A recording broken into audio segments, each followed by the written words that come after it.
Have you ever seen an egg float? Hello everyone, it's Miss Ashanae from the Asylum Hill Boys and Girls Club. Today we'll be doing a hands-on density experiment by having an egg float. Materials you need are 2 glasses, salt, water, and 2 eggs. Now that we have our 2 glasses of water, we're now going to take one of the eggs, as we see there, and we're going to gently place that egg into the first glass of water.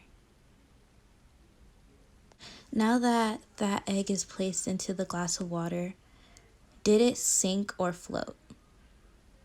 Now, in the next cup, we're now going to get our salt. It could be rock salt or any kind of salt. And we're going to add 6 tablespoons of salt into the water. Now you're going to stir the salt and water together. It may be a little cloudy, but that's all right. Now we're going to take our second egg and gently place it into the salt and water mixture. Once you place the second egg into the salt and water mixture, you immediately begin to realize that it actually floats. Because the density of the egg is higher than the density of the water, it sinks.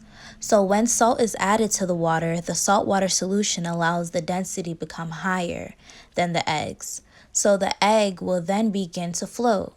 This is called buoyancy, which means the ability to float in water or other forms of liquids.